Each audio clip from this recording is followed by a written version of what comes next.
Bienvenidos todos de vuelta a un tercer episodio de nuestro programa en vivo desde Behavioral Pills.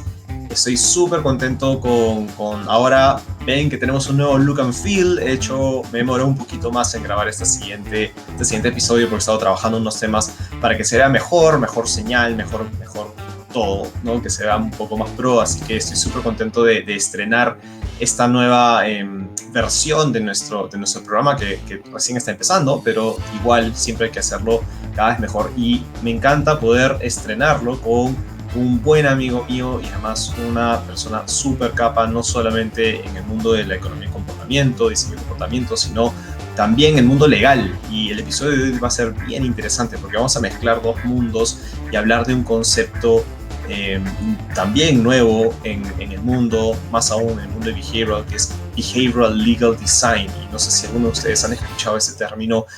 Si no, es una excelente oportunidad que estén conectados. Y si lo han escuchado, mejor aún, porque van a entenderlo o van a tener la posibilidad de escuchar un poco más acerca de este tema directamente desde Behavioral Pills con mi buen amigo Mario Drago. Bienvenido, Mario. Mario nos conocemos en realidad hace muchos años, estudiamos juntos en la universidad y luego la vida nos volvió a encontrar, porque Mario es justamente socio de Baxel Consultores. Es una empresa dedicada a Behavioral Legal Design y, digamos, a mí me encanta lo que proponen desde ese punto de vista porque realmente creo que es una empresa que he visto cómo disrumpe esta industria legal que muchas veces la asociamos con formas tradicionales de trabajo. Entonces, ahora le voy a dejar a Mario Hila unas preguntas para que nos cuente acerca de su experiencia aplicando estos temas y lógicamente para que lo puedan conocer un poco más. ¿Qué tal, Mario? ¿Cómo has estado? ¿Cómo andas? Muchas gracias por tu tiempo y acompañarnos hoy día. Bien. No, gracias a ti más bien por la invitación, por la oportunidad de mostrar un poco lo que se viene haciendo desde el legal design, desde el behavioral legal design, que es la particular visión que tenemos en Baxel y cómo aplicamos todo esto al mundo legal y al de las políticas públicas. No creo que hay un gran espacio para desarrollar todavía, pero la mejor manera de hacerlo desde el principio es logrando que la gente pueda entender un poco y uniéndose a esta iniciativa, ¿no? Que ya con la pandemia, si algo bueno ha traído para este tema del behavioral design es que lo ha puesto en vitrina, ¿no? Y en el mundo legal creo que no es la excepción. Así que nada, feliz de estar acá. Buenazo, qué éxito. Y te felicito porque sé que le va muy bien a la empresa. De verdad que hemos tenido oportunidad de conversar varias veces. Además, ya luego tengo una pregunta para ti, porque sé que también ahí Mario, además, dirige un canal, un podcast en Spotify, ¿no? Que es sumamente interesante, que se llama Empática. Ya vamos a hablar un poquito más de eso, pero desde ya les recomiendo que si no han escuchado o no lo están siguiendo todavía, aprovechen porque de verdad que tocan temas bien bacanes y tienen episodios muy buenos. Y Mario además es profesor de Economía y Comportamiento en la Universidad del Pacífico, así que para aquellos que quizás ya hayan llevado cursos con él, ya sabrán que es un experto en su tema y los que no, aprovechen también esas oportunidades. Siempre es bueno conversar con gente que sabe lo suyo. Así que, Mario, vamos de frente a lo bueno, a lo que queremos saber un poco, que nos cuentes un poquito más. Háblanos un poquito acerca de este concepto, el Behavioral Legal Design. ¿En qué consiste? ¿Qué podríamos saber de esto? Sí, a ver. Bueno, el término de Behavioral Legal Design está obviamente compuesto de esas tres palabras. Una que tiene que ver, vamos a comenzar primero por lo evidente, que es la parte legal. Tiene que tener un componente de aplicación legal o de políticas públicas, así como hay el Behavioral Legal Design, también hay el Behavioral Policy, que se enmarcan básicamente en lo mismo, ¿no? En esta decisión de aplicar, por un lado, el método científico, ciencias del comportamiento en particular, a las decisiones legales y a las estrategias legales, y por el otro, los principios del diseño, y mezclando ambas cosas, que básicamente ambas tienen digamos, la virtud de trabajar sobre la forma en que decide, la forma en que se desarrolla el ser humano en un contexto determinado o en sociedad, ¿no? Y todo parte de una idea concreta, que es el derecho no es otra cosa que la regulación de conductas. Y las conductas las generan los seres humanos, ¿no? Las interrelaciones, las decisiones las tomamos nosotros como seres humanos y por tanto pertenecemos a un mundo real y físico. Cuando el abogado se da cuenta de esto y conoce que la forma de pensar a las personas no solo se aplica de forma teórica, sino que tiene correlación con el mundo real, ¿no? Con una decisión biológica, con una decisión computacional, cerebral, química, de memoria, etcétera, e incorpora todos estos conocimientos que la ciencia nos otorga, tiene mucho mejores probabilidades de que su público objetivo, que puede ser un juez, puede ser un ciudadano si es un administrado, por ejemplo, un árbitro, una contraparte de una negociación, etcétera, haga caso o tenga un resultado favorable respecto a lo que les estamos proponiendo. Entonces, esto es básicamente el behavioral legal design. Aplicar ciencias del comportamiento, principios del diseño al derecho para poder obtener mejores resultados. Buenazo, de verdad que yo siempre una de las cosas que me encanta de decir cuando hablo acerca de, en general, behavioral design, cuando me preguntan, oye, ¿en dónde lo aplicas? ¿Qué se puede hacer? Siempre mi respuesta cuando trato de explicarlo termina siendo, oye, donde hayan seres humanos hay oportunidades de seguro de aplicar algo relacionado con el diseño de comportamientos, ¿no? Entonces lo que dices me hace bastante sentido, especialmente en el mundo legal. Una de las cosas, y te lo he comentado alguna vez, pero una de las cosas que me encanta que hacen desde Baxel es como que realmente buscan humanizar la aplicación práctica del derecho. Es decir, creo que para los que somos completamente, ¿no?, ignorantes en el tema y que yo personalmente pues, me rayo cuando me ponen un contrato al frente, siento como que si el derecho se hubiera diseñado de una manera, ¿no?, como para alejarlo del ser humano tradicional, ¿no?, la persona de a pie. Y ahora con toda la onda de Human-Centered Design, de que muchas empresas están entendiendo que tienen que diseñar pensando en el usuario, me encanta cómo ustedes han cogido eso y lo han llevado a un entorno que quizás no es como que los early adopters del Human-Centered Design, ¿no? Entonces, Sí. qué extraordinario. No sé si nos pudieras contar un poco también como darnos un matiz o un ejemplo, lo que se pueda, de cómo se puede visualizar este ejercicio de Behavioral Legal Design. Es decir, no sé, me imagino que se puede aplicar al momento de redactar contratos. O sea, ¿en qué espacios del derecho crees tú que tiene más impacto o más beneficio para la persona de a pie?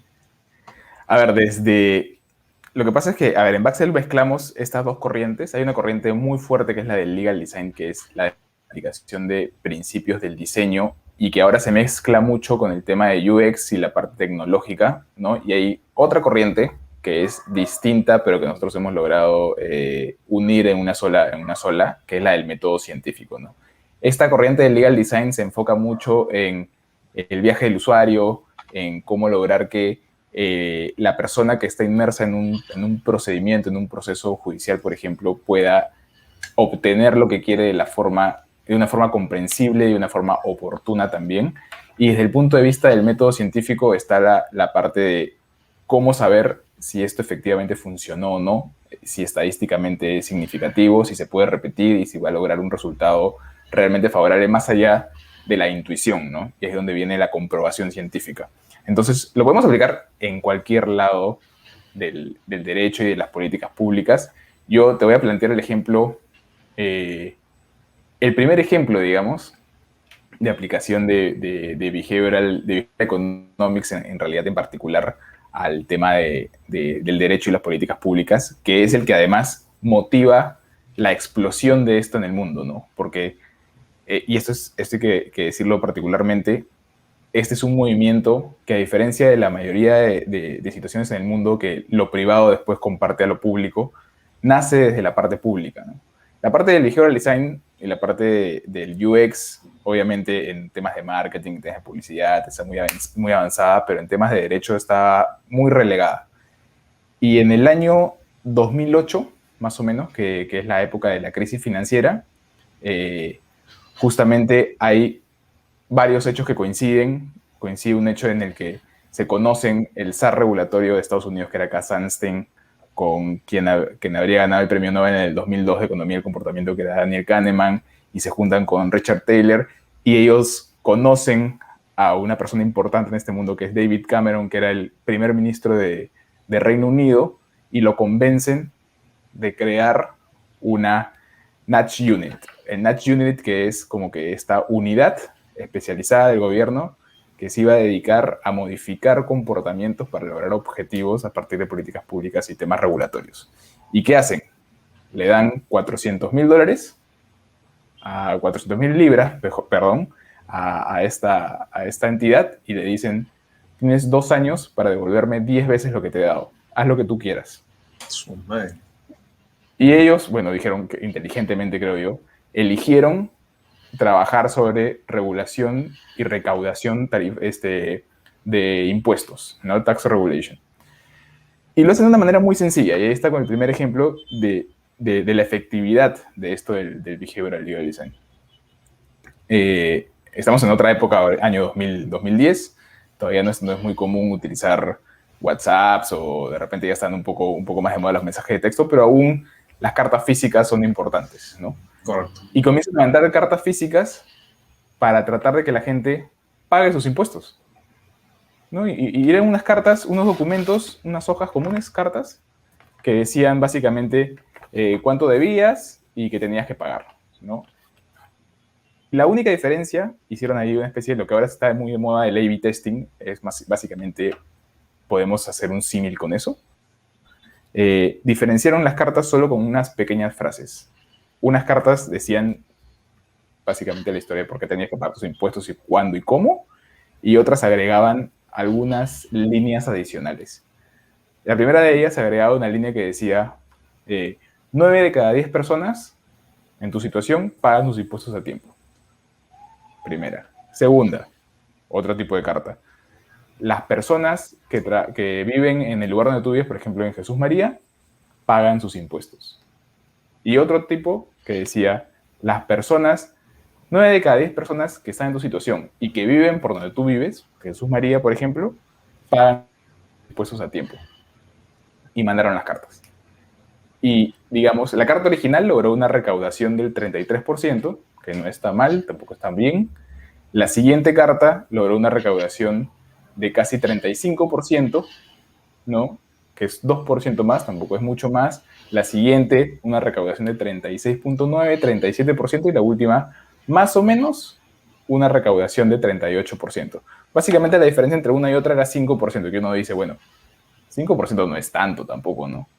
Bueno, 5% eran 200 millones de libras. Entonces, claramente, algo que podría sonar muy pequeño si lo vemos en términos de porcentaje, en resultados netos, que una recaudación en un año 200 millones de libras mayor que el año pasado, ¿no? Y además en medio de una crisis financiera donde habían pocas probabilidades de recaudación. Y esto le abrió los ojos obviamente a todos los gobiernos del mundo. Hoy hay más de 200 Natch Units a lo largo del mundo.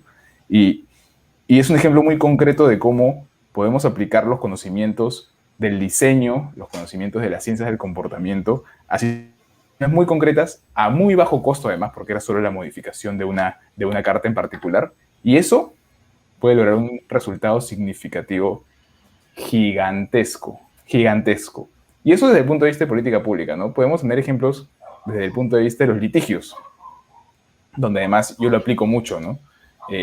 Utilizamos el diseño, por ejemplo, para hacer que las estrategias legales, y ahí mezclamos mucho, ¿no? Mezclamos mucho de storytelling, mezclamos mucho de gamificación de lo que tú sabes un montón, mezclamos un montón de temas de técnicas de reacción y persuasión aplicando ciencias del comportamiento que tienen que ver en realidad con cosas tan simples como cómo redactar tus pretensiones. No es lo mismo decir, quiero que me den $500,000, por ponerlo de una manera sencilla, y mandar esa como tu petición al juez, que decir, quiero que me des $1,000,000 y si no me das 1,000,000, entonces dame 500,000, ¿no? Solo el hecho, y esto es muy común en el marketing, poner algo que es muy caro, claro, que lo segundo, que no es tan caro, parezca mucho más barato. Bueno, igual sucede en el derecho. Tú puedes utilizar una estrategia, obviamente tiene que ser razonable, porque si no es $1,000,000 y no tiene ningún sentido, ni siquiera va a generar el impacto. Pero si más o menos es razonable, pero no tanto, puedes hacer que el juicio está comprobado. O sea, hay muchos estudios científicos que muestran eso, tú lo puedes traspolar al derecho. haga que tu pretensión de 500 se vuelva más razonable. Y eso sí, y así como lo aplicamos en este lugar o en políticas públicas, cada paso que vas teniendo en el mundo legal, si le vas incorporando estos conocimientos, logras, no vas a lograr el éxito absoluto siempre, porque cuando Claro. enfrentas a dos partes, siempre hay una posibilidad de perder, eso no se puede evitar. Pero sí puedes incorporar conocimiento y probabilidades reales de obtener un mejor resultado. Y eso, cuando se está jugando, no sé, en temas penales de la libertad, o se está jugando un gran monto de dinero, te está jugando un contrato de 30 años, es, o sea, me parece, es en esta época además, donde ya todo se conoce y el mundo de la data es tan importante, no saberlo me parece un crimen en realidad, ¿no? Creo que por eso la importancia de esto ya para el derecho, más allá del conocimiento legal, ¿no? Buenazo. Qué interesante. Y de verdad, nada, me ha causado mucha gracia porque nuevamente un poco lo que decía al inicio, o sea, no, yo mismo no me había puesto a pensar en que, claro, en esos espacios de litigio son seres humanos los que están ahí negociando, tratando, y todas las herramientas, por ejemplo, no sé, estoy pensando, me viene a la mente, ¿no? El libro de Influence, ¿no? De Cialdini, o sea, todos esos principios para poder influenciar o influir en las personas, aplican también en esos espacios que mencionas. Súper interesante ahí, Mario, y buenaza la aplicación. Me parece bien interesante que puedan estar teniendo experiencias aplicándolo y viendo, además, como tú dices, las diferencias en los experimentos. Eso es una de las partes que más me cuesta cuando explico o presento resultados de algunos experimentos. Como tú bien dijiste, las diferencias siempre a veces son porcentajes chicos, ¿no es cierto? Cuando lo ves en sentido relativo, ¿no? Dices, bueno, este experimento demostró que tuvo un incremento de 6%, 10, 8%. Para mí, si ya estamos hablando de dos cifras, ya es bastante, ¿no? Es como que, oye, 15% es como que, wow, qué tal intervención, ¿no? Pero claro, para digamos, el gerente, la persona a pie que está acostumbrado a ver incrementos mucho más grandes en otros tipos de cosas, quizás no suena mucho un 6%, pero cuando lo llevas al sentido absoluto, ¿no? Como decías, en dólares, cuánto puede representar, por ejemplo, una venta o las ventas de una empresa que mueva, ¿no?, millones de dólares a un incremento de 3% en sus ventas, puede ser muy interesante, ¿no? Entonces, muy buena acotación ahí. Mario, y ahora me viene la siguiente pregunta, que es, ok, me queda súper claro cómo se aplica esto, de dónde viene en cualquier caso. Mi pregunta es, ¿cómo lo encontraste? O sea, yo me imagino que, claro, tú tienes una carrera, ¿no?, ya de varios años como abogado, pero no saliste de la universidad sabiendo Behavioral Legal Design, ¿no es cierto? Entonces tiene que haber habido un antes y un después entre que eras un abogado, entre comillas, tradicional, si lo queremos llamar de una forma, como todos lo hemos sido en nuestras propias carreras, hasta decir, oye, quiero darle un giro a esto. O sea, ¿cómo fue? ¿Cómo lo encontraste? ¿Qué sucedió?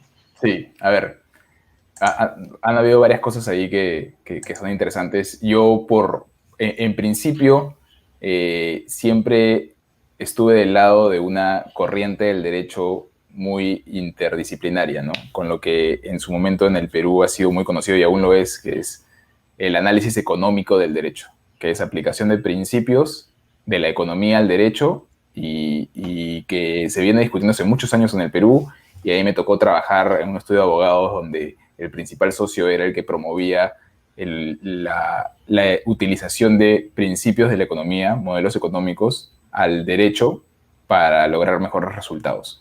Entonces, más o menos que esta idea la tenía muy interiorizada desde siempre. Y mi tesis de derecho, que la coautoría con uno de mis socios en Baxel,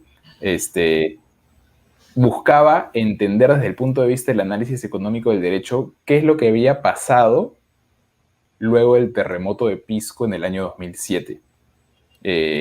Porque lo que estábamos tratando de hacer era explicar qué iba a suceder con la reconstrucción de una zona que era Pisco Playa. Y decíamos, acá se va a aplicar las teorías de Hayek del individualismo y cómo el individualismo va a llegar económicamente a que la sociedad se vea beneficiada. Los modelos económicos clásicos van a funcionar acá de todas maneras porque estamos en un estado, digamos, de naturaleza, digamos, donde todo el mundo va a comenzar a tomar decisiones por sí mismo que van a beneficiar a Pisco Playa. Y pasaban los meses y íbamos a hacer las investigaciones y no sucedía. No sucedía Y no importa qué tanto queríamos hacer que el modelo se adapte a la realidad o que la realidad se adapte al modelo, no está sucediendo. Y comenzamos a investigar un poco más y nos encontramos en realidad no con el diseño, sino con la economía del comportamiento, con esta aplicación de la psicología cognitiva y de la sociología hacia el derecho. Y encontramos razones que estaban explicadas desde la economía del comportamiento de por qué la gente de Pisco Playa no quería irse de Pisco Playa, pese a que tú cavabas 1 metro en la tierra. Pisco Playa además es una zona que está junto al mar, entonces tú cavas 1 metro en la tierra y encuentras agua de mar filtrada, entonces es imposible, no se puede construir ahí. Y la gente seguía construyendo y volvía a construir a pesar que se les había informado del tema. Entonces no era un tema informativo, que es lo que el análisis económico del derecho defiende mucho. Si informas bien a la gente va a poder tomar mejores decisiones informadas. Acá es algo que supera a la información. Ya tiene que ver con un tema emocional o un tema cultural que está detrás de eso. Y nos encontramos con esto y empezamos a darle vueltas. Pasaron varios años, fundamos una asociación que se llama Psychology, que se dedicó a promover esto, y a la par yo veía temas de litigios, ¿no? Y en los litigios hay mucho de persuasión, hay mucho de saber convencer y entender cómo es este discurso que no solo tiene que ver con la parte oral, que es la parte más impactante de repente de lo que vemos en la televisión, de los informes orales, sino también con todo el proceso de negociaciones, escritos, consultas, algunas defensas en particular. Y yo me acuerdo una anécdota que me contó una vez uno de los socios de los estudios en los que yo he trabajado, que me decía una vez, estábamos haciendo un PowerPoint, ¿no? Parecen cosas muy pequeñas, pero que son muy significativas a veces. Y yo estaba resaltando una cita, ¿no? Y la cita X, la parte resaltada, uno cómo las resalta, una línea roja, ¿no? Para que la gente la lea bien. Y el socio de un estudio americano vio eso y nos dijo, no la subrayes con rojo, subrayala con azul. Y eso es hace 12 años, ¿eh? Cuando acá no se nos imaginaba, no se nos pasa por la cabeza eso. Y le pregunté por qué. Y me dijo, bueno, porque el rojo no solo hace, tú buscas que con el rojo resalte la información, ¿no? Sí. Bueno, el rojo es tan poderoso, el color rojo, en este tipo de presentaciones, que no solo va a hacer que resalte eso, sino que adicionalmente va a resaltar sobre eso y va a hacer que la persona se concentre más en el color que en la idea. Y esto fue como que un mind-blowing para nosotros porque algo tan sencillo y tan tonto como un PowerPoint no podía tener ese impacto. Y finalmente sí, descubrimos ahí a partir de una investigación que hicimos después que lo mejor era, por ejemplo, subrayar con azul, ¿no? Porque el azul no se come la idea, el rojo sí, el rojo se lleva todo el foco de la presentación.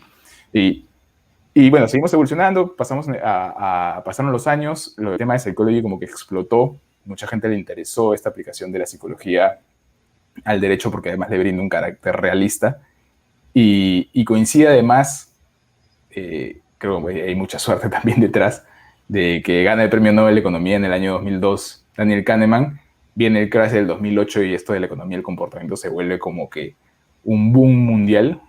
Y en el 2017 Richard Thaler vuelve a ganar un Premio Nobel de Economía, justamente otra vez por temas de economía del comportamiento. Entonces Baxter se funda 1 de enero del año 2008 y venía con un Premio Nobel detrás que decía que lo que estábamos nosotros hablando hace 10 años tenía algo de sentido y podía ser aplicado al derecho, ¿no? Porque Richard Thaler además escribe sobre temas de políticas públicas. Claro. Y así es como llegamos a esto, básicamente, ¿no? Un poco primero entendiendo cómo trabaja la gente, tratando de convencer además a las gerencias legales de que esto era interesante. Y al principio, te digo, hemos pasado como 5 años en casos porque no nos la gente se ha quedado por Behavioral Legal Design porque además descubrimos en el camino que es mucho más digerible para alguien cuando le hablan de diseño que cuando le hablan de ciencias. No creo que la gente en el derecho le tiene mucho miedo a las ciencias, pero no miedo al diseño, porque le parece más cercano. Entonces, mezclamos los conceptos y creamos esto del Behavioral Legal Design. Así llegamos a esto, básicamente. Qué buena historia. Y sí, siempre a veces uno llega...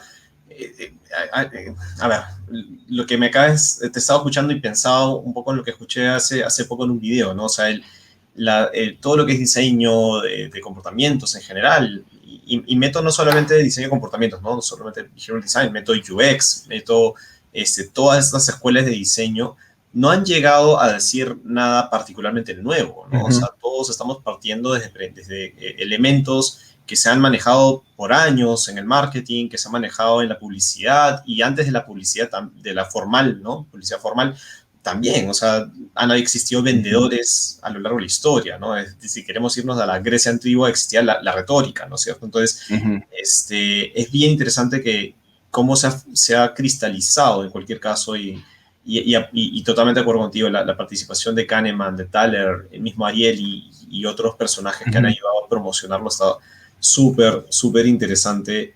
O sea, nos han puesto una plataforma súper interesante para seguir hablando del tema. Mario, una Sí, de las claro. preguntas que le hago bastante a los invitados que vienen al programa, más allá ya de la experiencia que nos has compartido, va por el lado de qué recomiendas en términos, digamos, de información. O sea, ¿qué fuentes consultas tú para mantenerte al día o para haber aprendido hasta donde has aprendido que pueda ayudarle a los chicos que nos están viendo, escuchando, para su propia formación? Es decir, no sé si libros, autores, videos, blogs, ¿qué consultas con regularidad? Sí, a ver, yo cuando aprendí esto, me demoré como 2 años en entenderlo, ¿ya? Y creo que porque desde el mundo legal nadie te enseña la importancia de entender al ser humano. Todo el mundo te enseña teorías del derecho, estrategias legales, como qué son los contratos, qué es un tributo, etcétera. Y tú sales preparado para entender de derecho y además entender este lenguaje legal especializado que solo tenemos nosotros los abogados, ¿no? Que no está mal, ¿eh? Creo que todas las carreras tienen su propio lenguaje y eso está bien para uniformizar las cosas.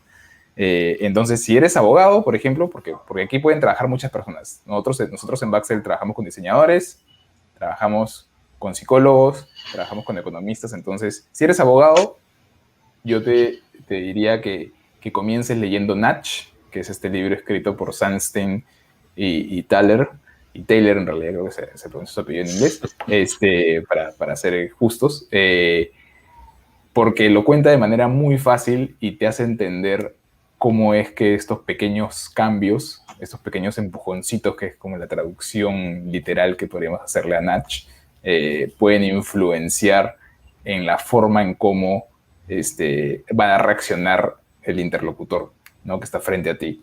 Y entender que el ciudadano, el juez, la contraparte, los puedes tratar como en marketing o en publicidad se trata a un consumidor, ¿no? A un cliente. Son tu cliente, tú le estás vendiendo, a uno le vendes un argumento legal, al otro le vendes una política pública, te están comprando algo, te están comprando una idea, que si no les gusta, que si no la internalizan, no la van a reproducir. O sea, no va a ser exitoso tu política pública, no va a ser exitoso tu argumento, no vas a convencer al juez. Entonces, este libro de Natch, para mí, es básico, o en general para cualquier persona, el pensar rápido, pensar despacio de Kahneman, me parece que es la piedra, la base de todo lo que tienes que leer. Ya más adelante, si quieres entrar más en el mundo legal, y dependiendo de la especialidad que tú elijas, puedes elegir ya bastantes libros. De hecho, cada investigación nosotros la hacemos sobre la base de papers científicos que vamos investigando. Correcto. Para hacer el lead review. Claro. Pero a mí me gusta mucho lo que escribe en temas legales, Cass Sunstein en general. Lo pongo como autor porque más que libros, él ha escrito libros. Por ejemplo, si estamos en el contexto de las elecciones, ¿no? Ahora que tenemos esta entrevista justo entre primera y segunda vuelta, él tiene un libro particular sobre polarización de grupos y por qué él lo aplica al mundo estadounidense, ¿no? ¿Por qué los republicanos y los demócratas no llegan a consensos a veces? Más allá ¿Cuál es ese libro, Mario? Quizás para que se llama Going to Extremes. Buenas. Es un libro muy interesante, muy, muy interesante, porque habla de cómo la polarización genera en un momento dos círculos en los que, y nos pasa a todos en Facebook, por ejemplo, ¿no? Uno pone en Facebook y le ponen sus 100 likes ¿no? Y jura, todo el mundo va a votar como yo porque claramente Facebook me está dando la razón. Y el algoritmo de Facebook lo que te está haciendo es que le está mostrando tu post a la gente que piensa como tú, simplemente.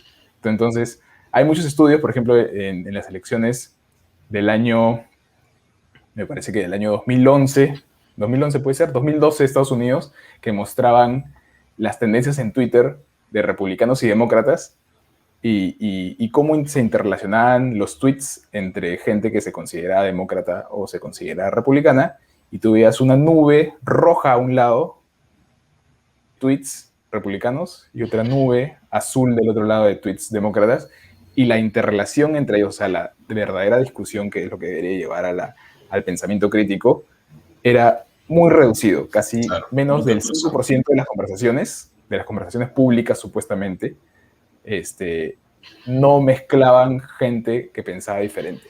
Siempre se comienza a hacer una bola de nieve en el mundo en el que tú vives, y por eso es muy difícil llegar a consensos, por ejemplo, a través de redes sociales, y él lo plantea así también en su libro, ¿no? Entonces yo diría, lean particularmente a Sunstein si es que quieren meterse en el mundo legal y el de políticas públicas, y creo que eso podría aplicarse para cualquier otra área del derecho, ¿no? Porque así puedes llegar a entender esto, que es más que una aplicación práctica, es un método, no hay una forma de pensamiento que te lleva a entender mejor las cosas.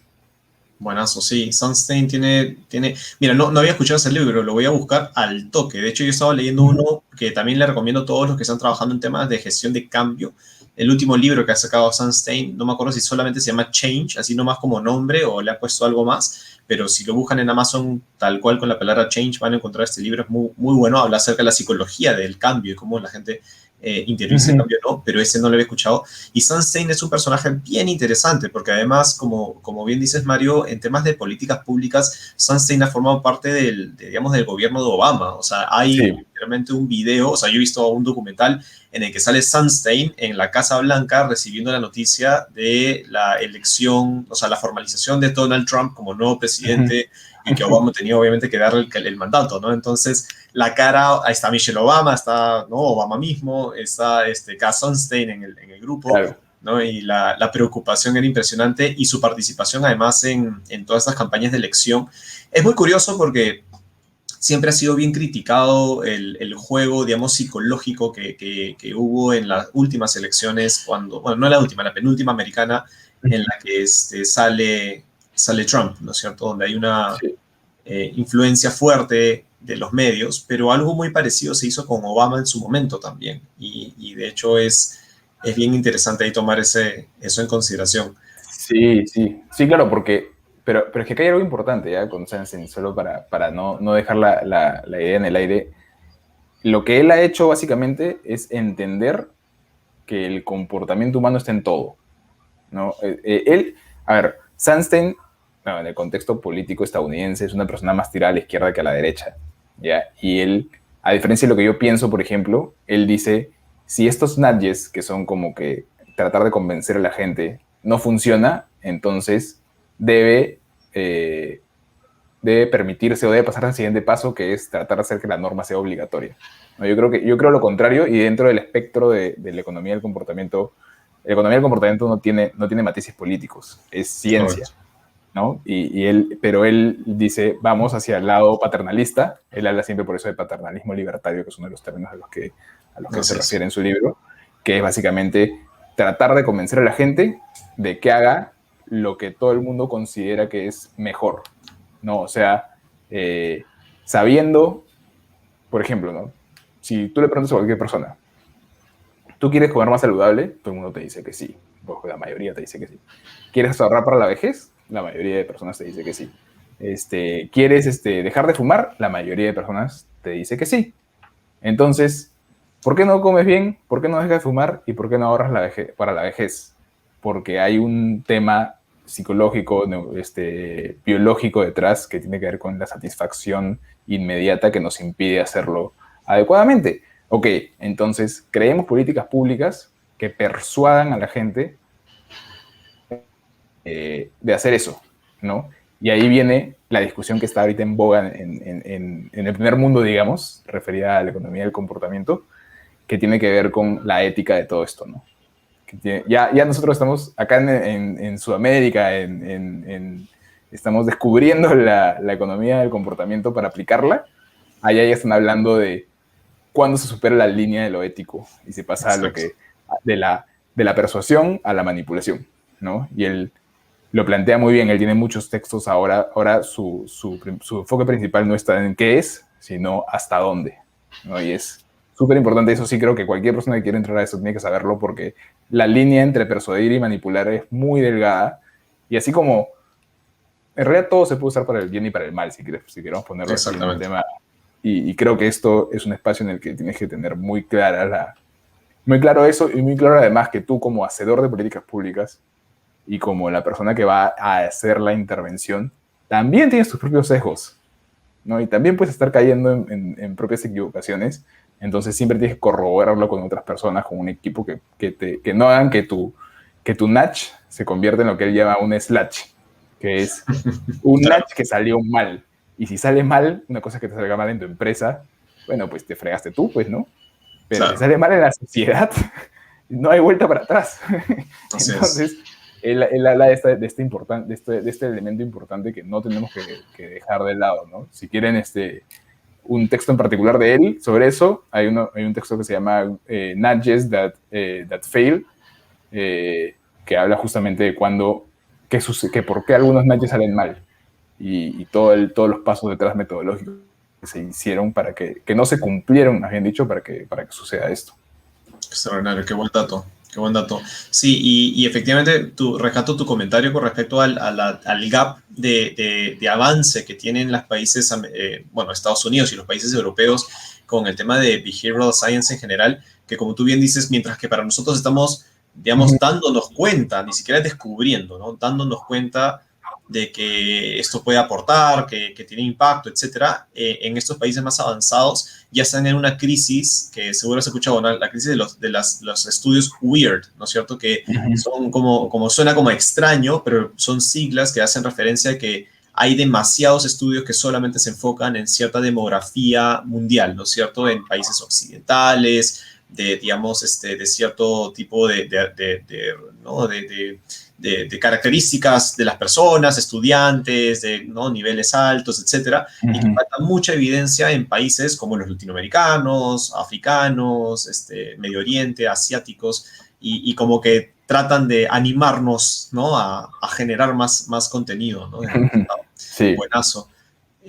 Mario, cuéntanos, ya llegando hacia un poco hacia el final del programa, pero no quiero dejar de preguntarte eso. Cuéntanos un poquito acerca de Empática, de tu canal, qué podemos encontrar, cuéntale un poco a las personas que nos escuchan, qué hay ahí, qué tipo de episodios podríamos estar viendo en tu canal en Spotify.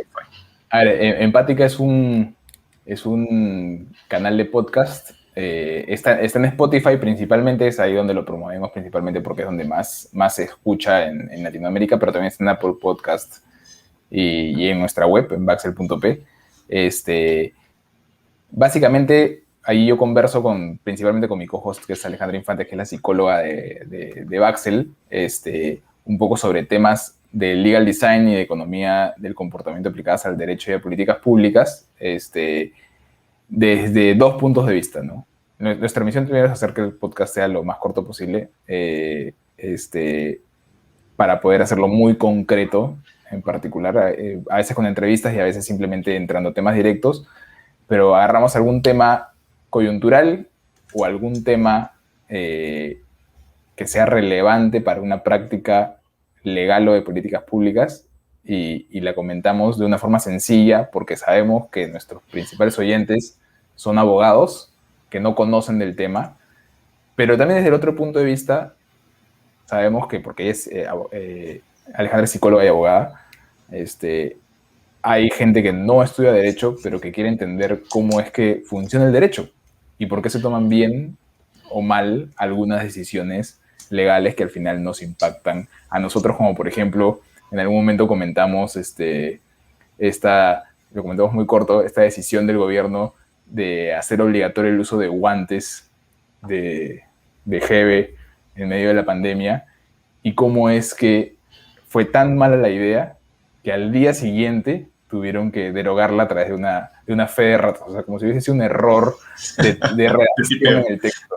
Claro, claramente era un tema que no se había estudiado, porque más allá de las buenas intenciones, y ahí es donde, eso es a lo que va Empática, más allá de las buenas intenciones, más allá de la intuición y el conocimiento legal, que es lo más importante en el derecho, la experiencia y el conocimiento legal, uno no puede tomar una decisión legal que puede impactar en otras personas sin hacer un análisis desde las ciencias del comportamiento, del diseño y un análisis un poquito más científico para evitar simplemente un poco como que ver cómo va el viento hacia dónde vamos, porque nuevamente podemos tener un impacto social negativo y creo que es terrible si no se toma una acción concreta previa, ¿no? Entonces a eso va, y hay para todos los gustos, ¿no? Hablamos de psicología del testimonio, hablamos de contratos, de visual contract, por ejemplo, de cómo esto de los diseños de los contratos puede impactar en qué tan bonitos,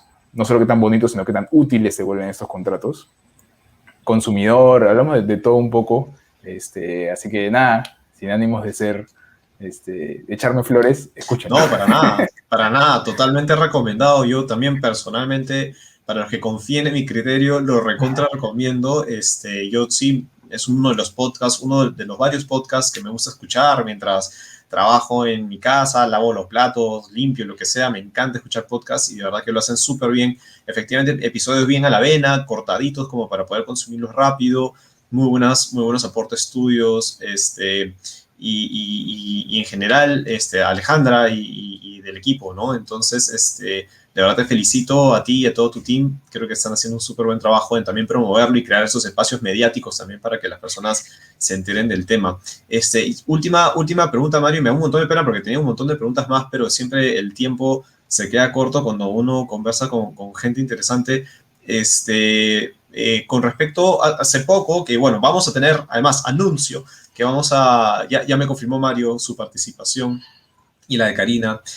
Vamos a tener pronto un episodio donde vamos a conversar acerca de un documento que acaba de salir hace muy poco, construido por la UEFA junto con la participación de Mario, en el que se han trabajado 5 experimentos muy interesantes en términos digamos, de aplicación justamente pública, de lo que estábamos hablando, ¿no? Entonces ahí Mario y Karina Montes, que es justamente la responsable dentro de la UEFA que ha llevado a cabo y ha sacado adelante este proyecto, voy a poder conversar con ellos, pero cuéntanos un poquito así como un sneak peek, como cuenta a nivel muy general en qué consistió esto, pero ya lo podremos profundizar mucho más en un siguiente episodio para incluso ver los resultados, ¿no? Pero a ver si nos puedes contar, Mario, ¿qué pasó? ¿Cómo fue? ¿Cómo salió esto? Sí, claro, Mayen, discúlpeme, yo me dio un poco en floro. No, me encanta hablar de ese tema y podría hablar 3 horas. Esa es la idea. Nada, para mí el tema de la UEFA es particularmente satisfactorio porque yo aplico un montón esto en mi día a día con los clientes privados, etcétera, y también con algunos públicos, pero verlo ya con un resultado concreto en una entidad pública. La UEFA es el organismo de evaluación y fiscalización ambiental, es como un Indecopi, un OCIPTEL, todas estas instituciones que son más conocidas para nosotros porque ven temas de consumidor, pero la UEFA es de las más relevantes que existe porque ve temas ambientales, ¿no?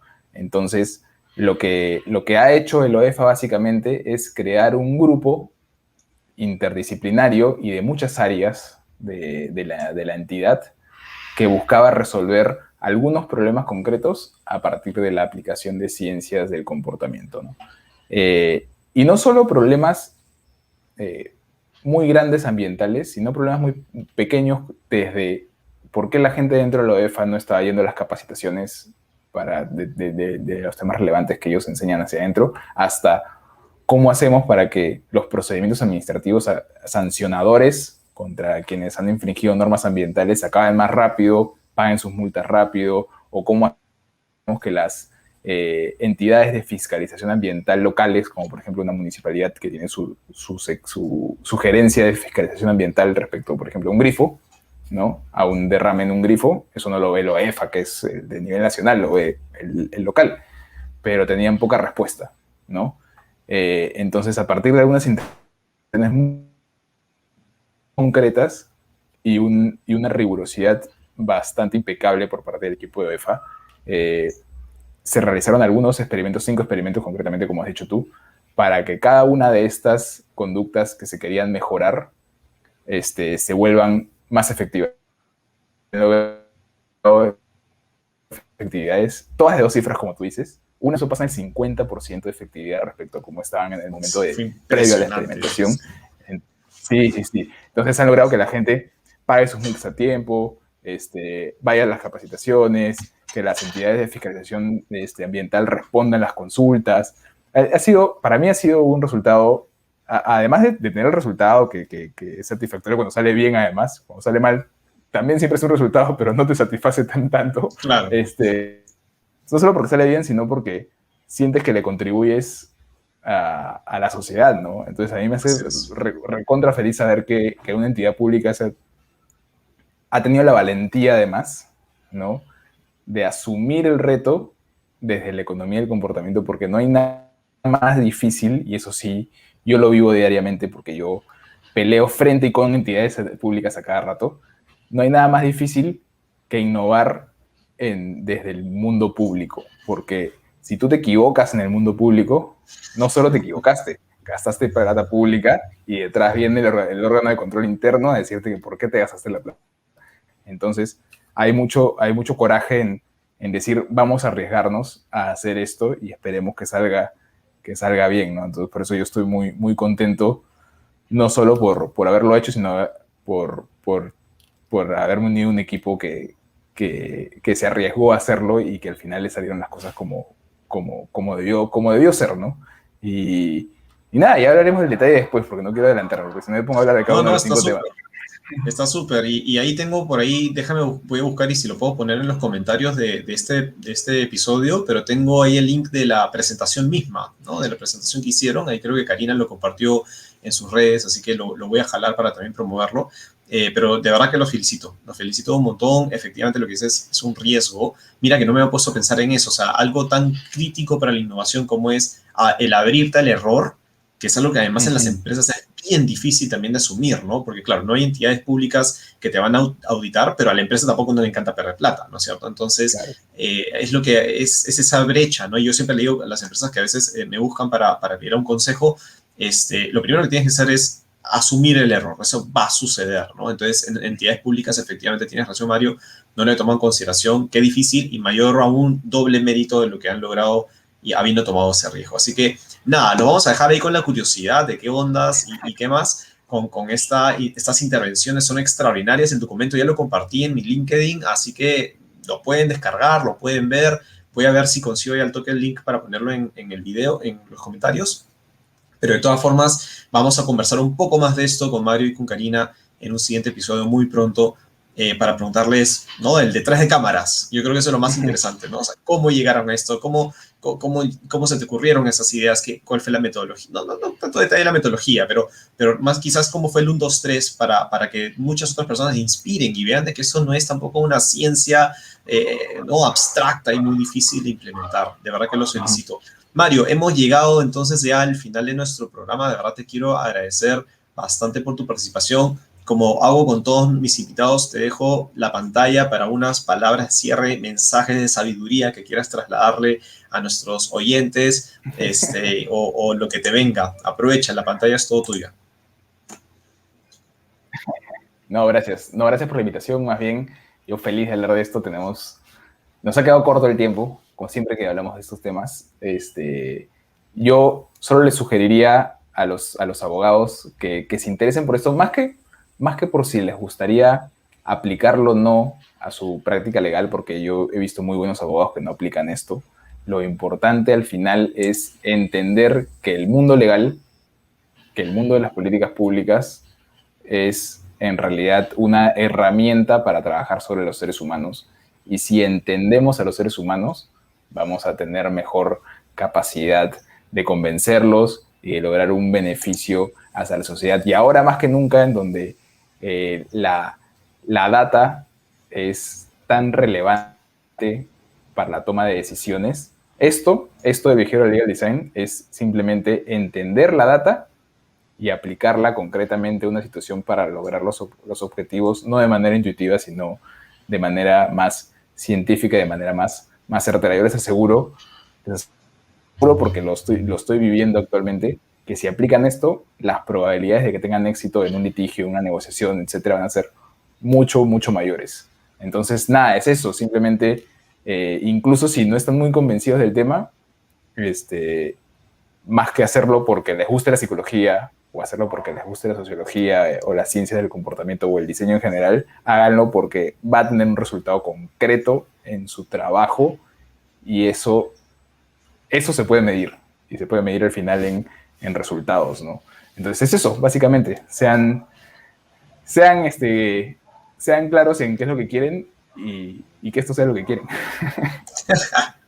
Buenas, mil gracias, nuevo Mario. Ha sido un hit tenerte en el programa.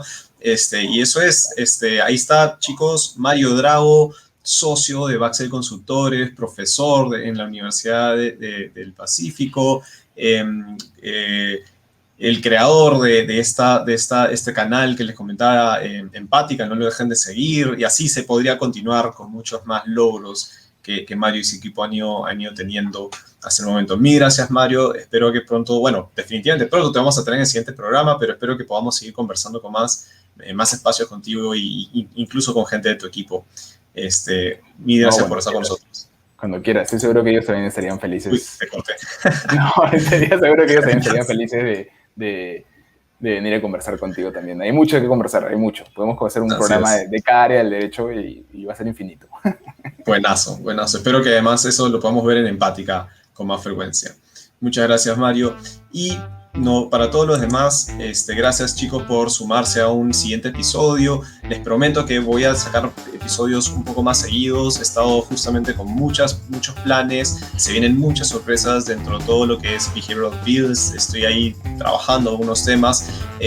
Así que en la medida de lo posible voy a ir subiendo nuevo material, como dije, nuevas sorpresas. Y gracias por sumarse. No se olviden, porfa, de suscribirse a este canal. Es muy importante para mí poder saber que hay más personas que están escuchando. Compártanlo con sus equipos, con las personas que quieran saber más acerca de Behavioral Design. Y compártanme en los comentarios qué quisieran saber, si hay gente que ustedes conocen que están haciendo cosas en Behavioral Design. Esto, básicamente, este canal busca ser una plataforma para muchos practitioners, así que si hay alguien que quisieran recomendar, que quizás no he podido conocer todavía, que está haciendo cosas alucinantes, que seguramente sí, pónganlo en los comentarios, denme sugerencias, qué podríamos mejorar, etcétera. Todo es súper bienvenido. Mientras tanto, nuevamente, gracias, me despido y hasta un próximo episodio aquí en vivo desde Behavioral Builds.